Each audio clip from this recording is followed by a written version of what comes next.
ਦੀ ਵਿੱਤ ਮੰਤਰੀ ਅਤੇ ਡਿਪਟੀ ਪ੍ਰਧਾਨ ਮੰਤਰੀ ਕ੍ਰਿਸਟੀਆ ਫਰੀਲੈਂਡ ਨੇ ਅੱਜ ਫੈਡਰਲ ਬਜਟ ਪੇਸ਼ ਕੀਤਾ।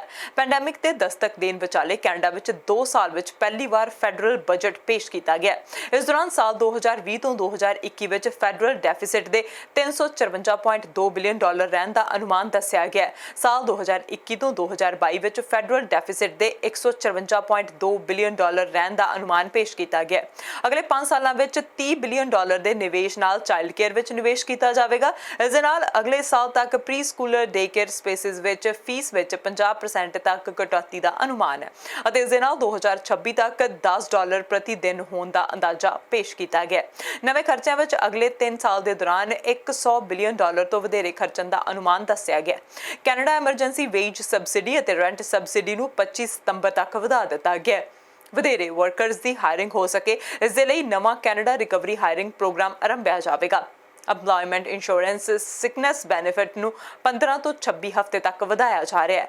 ਲੌਂਗ ਟਰਮ ਕੇਅਰ ਹੋਮਸ ਵਿੱਚ ਕੇਅਰ ਦੇ ਚੰਗੇ ਸਟੈਂਡਰਡ ਪੁਖਤਾ ਕਰਨ ਦੇ ਲਈ ਅਗਲੇ 5 ਸਾਲ ਵਿੱਚ $3 ਬਿਲੀਅਨ ਦਾ ਨਿਵੇਸ਼ ਕੀਤਾ ਜਾਵੇਗਾ। $15 ਦੀ ਫੈਡਰਲ ਮਿਨੀਮਮ ਵੇਜ ਦਾ ਪ੍ਰਪੋਜ਼ਲ ਰੱਖਿਆ ਗਿਆ। ਅਫੋਰਡੇਬਲ ਹਾਊਸਿੰਗ ਦੇ ਲਈ $2.5 ਬਿਲੀਅਨ ਦੇ ਨਿਵੇਸ਼ ਦਾ ਐਲਾਨ ਕੀਤਾ ਗਿਆ। ਗ੍ਰੀਨ ਰਿਕਵਰੀ ਅਤੇ ਕਲੀਨ ਇਕੋਨਮੀ ਦੇ ਲਈ $17.6 ਬਿਲੀਅਨ ਦਾ ਐਲਾਨ ਕੀਤਾ ਗਿਆ। ਟੂਰਿਜ਼ਮ ਖੇਤਰ ਵਿੱਚ $1 ਬਿਲੀਅਨ ਦਾ ਐਲਾਨ ਕੀਤਾ ਗਿਆ। ਹਵਾਈ ਅੱਡਿਆਂ ਅਤੇ ਕੋਵਿਡ-19 ਟੈਸਟਿੰਗ ਵਿੱਚ ਸਹਿਯੋਗ ਲਈ $82.5 ਮਿਲੀਅਨ ਦਾ ਐਲਾਨ ਕੀਤਾ ਗਿਆ। $1 ਲੱਖ ਤੋਂ ਵਧੇਰੇ ਦੀਆਂ ਗੱਡੀਆਂ ਤੇ ਨਵਾਂ ਸੇਲਜ਼ ਟੈਕਸ ਲੱਗੇਗਾ। ਵੱਡੇ ਈ-ਕਾਮਰਸ ਵਪਾਰਾਂ ਤੇ 3% ਦਾ ਸਰਵਿਸ ਟੈਕਸ ਲਗਾਇਆ ਜਾਵੇਗਾ। In this budget to hit some key fiscal markers. First of all, we were clear in the fall economic statement that we would spend up to $100 billion in stimulus over 3 years. We have kept that promise. Perhaps more crucially, we have been clear in this budget, both in our commitment and also in our demonstrated actions, that following the extraordinary spending of this year, Canada's debt to GDP ratio will decline. And we show in our fiscal tables a clear declining trajectory, ending in 25-26 at a 49.2% debt to GDP ratio. Further, as we point out in the budget document, we commit to unwinding the COVID-related deficits, and our budget and our fiscal projections show precisely that. In 25-26, we come to a deficit of just 1.1%. So those, I would say to the honourable members and my colleague opposite, those are our anchors: a declining debt to GDP ratio and unwinding the COVID-related deficits. Federal ਸਰਕਾਰ ਵੱਲੋਂ ਇਹ ਐਲਾਨ ਕੀਤਾ ਗਿਆ ਕਿ Ontario ਦੇ ਵਿੱਚ ਕੋਵਿਡ-19 ਦੇ ਲਗਾਤਾਰ ਵੱਧ ਰਹੇ ਮਾਮਲਿਆਂ ਨੂੰ ਧਿਆਨ ਵਿੱਚ ਰੱਖਦਿਆਂ ਆਪਣੇ ਵਸੀਲਿਆਂ ਦੇ ਨਾਲ ਕੋਵਿਡ-19 ਦੀ ਘੱਟ ਮਾਰ ਚੱਲ ਰਹੇ ਪ੍ਰੋਵਿੰਸਸ ਤੋਂ ਆਪਣੇ ਹੈਲਥ ਕੇਅਰ ਵਰਕਰਸ ਅਤੇ ਹੋਰ ਮਦਦ ਓਨਟੇਰੀਓ ਭੇਜੇਗੀ। ਇੰਟਰ ਗਵਰਨਮੈਂਟਲ ਅਫੇਅਰਸ ਮੰਤਰੀ ਡੋਮਿਨਿਕ ਲੈਬਲਾਂਕ ਨੇ ਇੱਕ ਪ੍ਰੈਸ ਕਾਨਫਰੰਸ ਨੂੰ ਸੰਬੋਧਨ ਕਰਦਿਆਂ ਦੱਸਿਆ ਕਿ ਫੈਡਰਲ ਸਰਕਾਰ ਹੋਰਨਾਂ ਪ੍ਰੋਵਿੰਸਸ ਤੋਂ ਮਦਦ ਦੇ ਲਈ ਓਨਟੇਰੀਓ ਭੇਜੇ ਜਾਣ ਵਾਲੇ ਹੈਲਥ ਕੇਅਰ ਵਰਕਰਸ ਦਾ ਸਾਰਾ ਖਰਚਾ ਚੁੱਕੇਗੀ। ਇਸ ਦੇ ਲਈ ਜੇ ਮਿਲਟਰੀ ਦੇ 에ਅਰਕ੍ਰਾਫਟ ਦੀ ਵਰਤੋਂ ਵੀ ਕੀਤੀ ਜਾਂਦੀ ਹੈ ਤਾਂ ਉਸਦਾ ਖਰਚਾ ਵੀ ਫੈਡਰਲ ਸਰਕਾਰ ਚੱਕੇਗੀ। ਉਹਨਾਂ ਆਖਿਆ ਕਿ ਕੁਝ ਐਟਲਾਂਟਿਕ ਪ੍ਰੋਵਿੰਸਸ 1-2 ਦਿਨਾਂ ਵਿੱਚ ਆਪਣੇ ਕਰਮਚਾਰੀਆਂ ਨੂੰ ਓਨਟੇਰੀਓ ਭੇਜ ਸਕਦੀਆਂ ਹਨ। ਉਹਨਾਂ ਆਖਿਆ ਕਿ ਫੈਡਰਲ ਸਰਕਾਰ ਵੀ ਨੈਸ਼ਨਲ ਡਿਫੈਂਸ ਅਤੇ ਇਮੀਗ੍ਰੇਸ਼ਨ ਵਿਭਾਗ ਤੋਂ ਉਪਲਬਧ ਸਟਾਫ ਦੀ ਲਿਸਟ ਬਣਾ ਰਹੀਆਂ ਹਨ ਤਾਂ ਕਿ ਉਸ ਨੂੰ ਇੱਥੇ ਤਾਇਨਾਤ ਕੀਤਾ ਜਾ ਸਕੇ। ਇਸ ਮੌਕੇ ਰੱਖਿਆ ਮੰਤਰੀ ਹਰਜੀਤ ਸਿੰਘ ਸੱਜਣ, ਸਿਹਤ ਮੰਤਰੀ ਪੇਟੀ ਹਾਜਦੂ ਅਤੇ ਪਬਲਿਕ ਸੇਫਟੀ ਮੰਤਰੀ ਬਿਲ ਬਲੇਅਰ ਵੀ ਮੌਜੂਦ ਸਨ। ਇੱਕ ਇੰਟਰਵਿਊ ਦੇ ਵਿੱਚ ਲੈਬਲਾਂਕ ਨੇ ਦੱਸਿਆ ਕਿ ਓਨਟੇਰੀਓ ਵੱਲੋਂ ਹੋਰਨਾਂ ਪ੍ਰੋਵਿੰਸਸ ਅਤੇ ਟੈਰੀਟੋਰੀਜ਼ ਤੋਂ ਮਦਦ ਮੰਗੀ ਗਈ ਸੀ ਅਤੇ ਇਸ ਤੋਂ ਬਾਅਦ ਹੀ ਫੈਡਰਲ ਸਰਕਾਰ ਨੇ ਆਪ ਵਿੱਚ ਆ ਕੇ ਓਨਟੇਰੀਓ ਦੀ ਮਦਦ ਕਰਨ ਦਾ ਫੈਸਲਾ ਕੀਤਾ। ਉਹਨਾਂ ਆਖਿਆ ਕਿ ਨਿਊਫਿਨਲੈਂਡ ਸਵੇਰੇ ਜਲਦ ਹੀ ਮਦਦ ਭੇਜ ਦੇਵੇਗਾ। ਹੋਰ ਐਟਲਾਂਟਿਕ ਪ੍ਰੋਵਿੰਸਸ ਵੀ ਅਜਿਹਾ ਹੀ ਕਰਨਗੇ। ਅਜੇ ਇਹ ਸਪਸ਼ਟ ਨਹੀਂ ਹੋ ਸਕਿਆ ਕਿ ਓਨਟੇਰੀਓ ਸਰਕਾਰ ਆਟਵਾ ਦੀ ਇਸ ਪੇਸ਼ਕਸ਼ ਉੱਤੇ ਕਿਸ ਤਰ੍ਹਾਂ ਪ੍ਰਤੀਕਿਰਿਆ ਕਰਦੀ ਹੈ। ਇਸ ਤੋਂ ਪਹਿਲਾਂ ਪ੍ਰਧਾਨ ਮੰਤਰੀ ਜਸਟਿਨ ਟਰੂਡੋ ਵੱਲੋਂ ਕਈ ਵੈਕਸੀਨੇਸ਼ਨ ਕਲੀਨਿਕਸ ਨੂੰ ਕੈਨੇਡੀਅਨ ਰੈੱਡ ਕਰਾਸ ਰਾਹੀਂ ਚਲਾ ਕੇ ਪ੍ਰੋਵਿੰਸ ਦੇ ਲੋਕਾਂ ਨੂੰ ਵੈਕਸੀਨੇਟ ਕਰਨ ਦੀ ਪੇਸ਼ਕਸ਼ ਕੀਤੀ ਗਈ ਸੀ, ਪਰ ਓਨਟੇਰੀਓ ਸਰਕਾਰ ਵੱਲੋਂ ਇਹ ਪੇਸ਼ਕਸ਼ ਠੁਕਰਾ ਦਿੱਤੀ ਗਈ। Today, we remain committed to do whatever it takes to protect and support every Canadian in the fight against COVID-19. The situation in Ontario is evolving quickly, and the increasing numbers of COVID cases are a source of concern to all Canadians. Yesterday, at the Prime Minister's request, I convened a Saturday meeting of the COVID-19 Cabinet Committee. Along with colleagues, we discussed the ways in which we can provide additional emergency support to the people and to the province of Ontario. Us that, back even in April of last year, we received requests from Ontario to provide support initially from the Canadian Armed Forces, and then in November to replace those resources with resources from the Canadian Red Cross to help in long-term care facilities. And in total, we actually went into 41 different long-term care facilities with federal resources to help at the request of the province of Ontario. We've also come through with, in response, able to positively respond to Ontario's request for help with temporary foreign workers, and supporting an RFA from Ontario to again provide Canadian Red Cross support to support isolation and recovery efforts. We have been able since January request to provide mobile health units to the province of Ontario. One of them just in my city up at Sunnybrook Hospital is really quite an extraordinary facility. And we heard from the province that they were going to need that. Initially it was to conclude on May, but they've asked us to extend that to the end of June. And we've said yes, of course, because we're here to help and we will always stand by to help. We've provided support for safe voluntary isolation sites, considerable support to First Nations communities in response to Ontario requests. And most recently, on April 10th, the province of Ontario reached out again. And I want to be clear, this was their officials to my officials, indicating that they wanted and required urgent assistance to provide additional resources given the impact of the third wave. And they specifically were asking for the Canadian Red Cross to support the immediate creation of mobile vaccination teams. Our officials are working on that.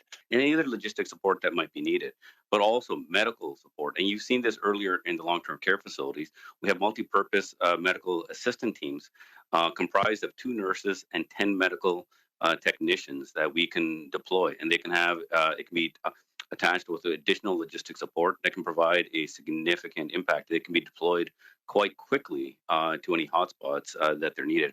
And when it comes to the transport, we can assist, obviously, as Minister LeBlanc has stated, transporting medical health professionals around the country, and also we have specialized equipment when it comes to transporting, doing medical evacuation. So we also can assist with that, and we have various types of aircraft to provide in that support, including helicopters. But at the end of the day, we're ready to provide the support. I know our military officials are already well engaged, but at the end of the day, we will do what's necessary to making sure that we're there for Canadians. Ontario, BC, Alberta ਦਾ ਕਹਿਣਾ ਹੈ ਕਿ pharmacies ਤੇ primary care settings ਵਿੱਚ 40 ਸਾਲ ਅਤੇ ਇਸ ਤੋਂ ਵੱਧ ਉਮਰ ਦੇ ਲੋਕਾਂ ਨੂੰ ਆਕਸਫੋਰਡ ਦੀ ਐਸਟਰਾਜੈਨਕਾ ਵੈਕਸੀਨ ਲਗਾਈ ਜਾਵੇਗੀ। ਉਹਨਾਂ ਆਖਿਆ ਕਿ ਮੌਜੂਦਾ ਸਪਲਾਈ ਦੇ ਆਧਾਰ ਉੱਤੇ ਉਹ ਇਸ ਗੱਲ ਦੀ ਪੁਸ਼ਟੀ ਕਰ ਰਹੇ ਹਨ ਕਿ ਹੁਣ ਪ੍ਰੋਵਿੰਸ ਵਿੱਚ ਅਜਿਹਾ ਹੋਵੇਗਾ। ਇੱਥੇ ਦੱਸਣਾ ਬੰਦ ਹੈ ਕਿ ਕੋਵਿਡ-19 ਦੇ ਦਿਨੋਂ-ਦਿਨ ਵੱਧ ਰਹੇ ਮਾਮਲਿਆਂ ਨੂੰ ਧਿਆਨ ਵਿੱਚ ਰੱਖਦਿਆਂ ਹੋਇਆਂ ਅਤੇ ਲੋਕਾਂ ਨੂੰ ਹਸਪਤਾਲ ਵਿੱਚ ਦਾਖਲ ਕਰਵਾਉਣ ਦੇ ਚੱਲਦਿਆਂ ਪ੍ਰੋਵਿੰਸ਼ੀਅਲ ਸਰਕਾਰ ਨੂੰ ਵੈਕਸੀਨ ਵੱਧ ਤੋਂ ਵੱਧ ਲੋਕਾਂ ਤੱਕ ਉਪਲਬਧ ਕਰਵਾਉਣ ਦੀ ਮੰਗ ਵੱਧਦੀ ਜਾ ਰਹੀ ਹੈ। ਇਸ ਸਮੇਂ national advisory committee on immunisation ਦੀਆਂ ਸਿਫਾਰਸ਼ਾਂ ਦੇ ਅਨੁਸਾਰ ਐਸਟਰਾਜੈਨਕਾ ਵੈਕਸੀਨ 55 ਸਾਲ ਅਤੇ ਇਸ ਤੋਂ ਵੱਧ ਉਮਰ ਦੇ ਬਾਲਗਾਂ ਦੇ ਲਈ ਹੀ ਉਪਲਬਧ ਹੈ।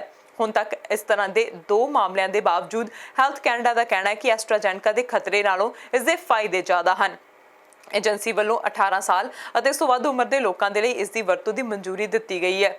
ਜਦੋਂ ਨਿਊਜ਼ ਕਾਨਫਰੰਸ ਵਿੱਚ ਫੈਡਰਲ ਮੰਤਰੀ ਪੇਟੀ ਹਾਜਤੂ ਤੋਂ ਇਹ ਪੁੱਛਿਆ ਗਿਆ ਸੀ ਕਿ ਕੀ ਉਹ ਐਸਟਰਾਜੈਨਕਾ ਵੈਕਸੀਨ ਦੇ ਲਈ ਉਮਰ ਘਟਾਉਣ ਦੇ ਹੱਕ ਵਿੱਚ ਹਨ, ਤਾਂ ਉਹਨਾਂ ਆਖਿਆ ਕਿ ਪ੍ਰੋਵਿੰਸ ਅਤੇ ਟੈਰੀਟੋਰੀਜ਼ 18 ਸਾਲ ਤੋਂ ਉੱਪਰ ਕਿਸੇ ਵੀ ਉਮਰ ਵਰਗ ਲਈ ਐਸਟਰਾਜੈਨਕਾ ਦੀ ਵਰਤੋਂ ਕਰਨ ਲਈ ਆਜ਼ਾਦ ਹਨ, ਪਰ ਹਲੇ ਤੱਕ 40 ਸਾਲ ਤੋਂ ਉੱਪਰ ਲੋਕਾਂ ਦੇ ਲਈ ਮਨਜ਼ੂਰੀ ਦਿੱਤੀ ਗਈ ਹੈ। ਓਨਟੇਰੀਓ ਵਿੱਚ ਕੋਵਿਡ-19 ਦੇ 4400 ਨਵੇਂ ਕੇਸ ਰਿਪੋਰਟ ਕੀਤੇ ਗਏ। ਕੋਵਿਡ-19 ਦੀ ਪੋਜ਼ਿਟਿਵਿਟੀ ਦਰ ਵਿੱਚ 10% ਦਾ ਵਾਧਾ ਦਰਜ ਕੀਤਾ ਗਿਆ। ਸੋਮਵਾਰ ਨੂੰ 4448 ਮਾਮਲੇ ਦਰਜ ਕੀਤੇ ਗਏ, ਜੋ ਕਿ ਐਤਵਾਰ ਨੂੰ ਸਾਹਮਣੇ ਆਏ 4250 ਮਾਮਲਿਆਂ ਨਾਲੋਂ ਕਿਤੇ ਜ਼ਿਆਦਾ ਹਨ। ਸ਼ਨੀਵਾਰ ਨੂੰ 4362 ਮਾਮਲੇ ਰਿਕਾਰਡ ਕੀਤੇ ਗਏ ਸਨ, ਜਦਕਿ ਸ਼ੁੱਕਰਵਾਰ ਨੂੰ ਰਿਕਾਰਡ 4812 ਮਾਮਲੇ ਸਾਹਮਣੇ ਆਏ ਸਨ। ਪਿਛਲੇ 24 ਘੰਟਿਆਂ ਵਿੱਚ 42873 ਟੈਸਟ ਕੀਤੇ ਗਏ ਅਤੇ ਓਨਟੇਰੀਓ ਦੇ ਅਧਿਕਾਰੀਆਂ ਦਾ ਕਹਿਣਾ ਹੈ ਕਿ ਪ੍ਰੋਵਿੰਸ ਵਿੱਚ ਕੋਵਿਡ-19 ਪੋਜ਼ਿਟਿਵਿਟੀ ਦਰ 10 10.5% ਤੱਕ ਪਹੁੰਚ ਚੁੱਕੀ ਹੈ। ਅਪ੍ਰੈਲ 2020 ਵਿੱਚ ਇਹ ਪੋਜ਼ਿਟਿਵਿਟੀ ਦੀ ਦਰ 17% ਸੀ। ਉਦੋਂ ਤੋਂ ਲੈ ਕੇ ਹੁਣ ਤੱਕ ਇਸ ਨੂੰ ਸਭ ਤੋਂ ਵੱਧ ਦੱਸਿਆ ਜਾ ਰਿਹਾ ਹੈ। ਸਿਹਤ ਮਾਹਿਰਾਂ ਦਾ ਕਹਿਣਾ ਹੈ ਕਿ ਕੋਈ ਵੀ ਪੋਜ਼ਿਟਿਵਿਟੀ ਦਰ ਜਿਹੜੀ 5% ਤੋਂ ਜ਼ਿਆਦਾ ਹੈ ਉਸ ਨੂੰ ਜ਼ਿਆਦਾ ਹੀ ਮੰਨਿਆ ਜਾਂਦਾ ਹੈ। ਇਸ ਦੌਰਾਨ ਪ੍ਰੋਵਿੰਸ ਦੇ ਹੈਲਥ ਕੇਅਰ ਸਿਸਟਮ ਉੱਤੇ ਵੀ ਬੋਝ ਕਾਫੀ ਵੱਧ ਚੁੱਕਿਆ ਹੈ, ਕਿਉਂਕਿ ਇਸ ਸਮੇਂ ਇੱਥੋਂ ਦੇ ਹਸਪੀਟਲਸ ਦੇ ਵਿੱਚ ਕੋਵਿਡ-19 ਦੇ 2202 ਮਰੀਜ਼ ਭਰਤੀ ਹਨ। ਇਹਨਾਂ ਵਿੱਚੋਂ 755 ਦਾ ਇਲਾਜ ਇੰਟੈਂਸਿਵ ਕੇਅਰ ਵਿੱਚ ਚੱਲ ਰਿਹਾ ਹੈ, ਜਦਕਿ 516 ਵੈਂਟੀਲੇਟਰ ਉੱਤੇ ਹਨ। ਇਸ ਦੇ ਨਾਲ ਹੀ ਪਿਛਲੇ 24 ਘੰਟਿਆਂ ਵਿੱਚ ਕੋਵਿਡ-19 ਨਾਲ ਸੰਬੰਧਿਤ 19 ਮੌਤਾਂ ਹੋ ਚੁੱਕੀਆਂ ਨੇ, ਜਿਸ ਕਾਰਨ ਪ੍ਰੋਵਿੰਸ ਵਿੱਚ ਕੋਵਿਡ-19 ਨਾਲ ਮਰਨ ਵਾਲਿਆਂ ਦੀ ਗਿਣਤੀ 7,735 ਤੱਕ ਪਹੁੰਚ ਚੁੱਕੀ ਹੈ। ਓਨਟਾਰੀਓ ਦੀ ਲੈਬ ਵੱਲੋਂ ਕੀਤੀ ਪੁਸ਼ਟੀ ਦੇ ਅਨੁਸਾਰ ਇੱਥੇ ਹੁਣ ਤੱਕ ਕੋਵਿਡ-19 ਦੇ 4,21,442 ਮਾਮਲੇ ਦਰਜ ਕੀਤੇ ਜਾ ਚੁੱਕੇ ਹਨ। ਇਨ੍ਹਾਂ ਵਿੱਚੋਂ ਹੀ ਮਰਨ ਵਾਲੇ ਸ਼ਾਮਲ ਹਨ। ਹੁਣ ਤੱਕ 3,70,844 ਲੋਕ ਸਿਹਤਯਾਬ ਵੀ ਹੋਏ ਹਨ। ਇਸ ਸਮੇਂ ਓਨਟਾਰੀਓ ਭਰ ਵਿੱਚ ਕੋਵਿਡ-19 ਦੇ 42,863 ਐਕਟਿਵ ਮਾਮਲੇ ਹਨ। ਸ਼ੁੱਕਰਵਾਰ ਨੂੰ ਸਰਕਾਰ ਨੇ ਕੋਵਿਡ-19 ਵਾਇਰਸ ਨੂੰ ਅੱਗੇ ਫੈਲਣ ਤੋਂ ਰੋਕਣ ਦੇ ਲਈ ਕਈ ਪਾਬੰਦੀਆਂ ਲਗਾ ਦਿੱਤੀਆਂ, ਜਿਨ੍ਹਾਂ ਵਿੱਚ ਇੰਟਰ ਪ੍ਰੋਵਿੰਸ਼ੀਅਲ ਟਰੈਵਲ, ਜਨਤਕ ਤੌਰ ਉੱਤੇ ਆਊਟਡੋਰ ਇਕੱਠ, ਮਨੋਰੰਜਨ ਵਾਲੀਆਂ ਥਾਵਾਂ ਬੰਦ ਕਰਨਾ, ਗੋਲਫ ਕੋਰਸ ਅਤੇ ਬਾਸਕਟਬਾਲ ਕੋਰਟਸ ਆਦਿ ਸ਼ਾਮਲ ਹਨ। Ontario has reported an additional 13,059 cases of COVID-19. If we break it down, on Saturday, there were 4,362 cases. On Sunday, 4,250. And today, 4,447. That brings our 7-day average of daily cases to 4,348. This is a 15% increase over last week's 7-day average, and a 58% increase over the average from 2 weeks ago. Ontario has reported over 4,000 daily new cases for 6 of the last 7 days. And sadly, we are reporting an additional 71 deaths since Friday's update. We extend our deepest sympathies to the families, friends, and caregivers of those who have passed away from COVID-19, and to all those mourning the death of a loved one in these very difficult times. Hospitalizations and intensive care unit occupancy are once again at their highest level since the beginning of the pandemic. Today, there are 2,202 people in hospital and 755 in ICU with COVID-19.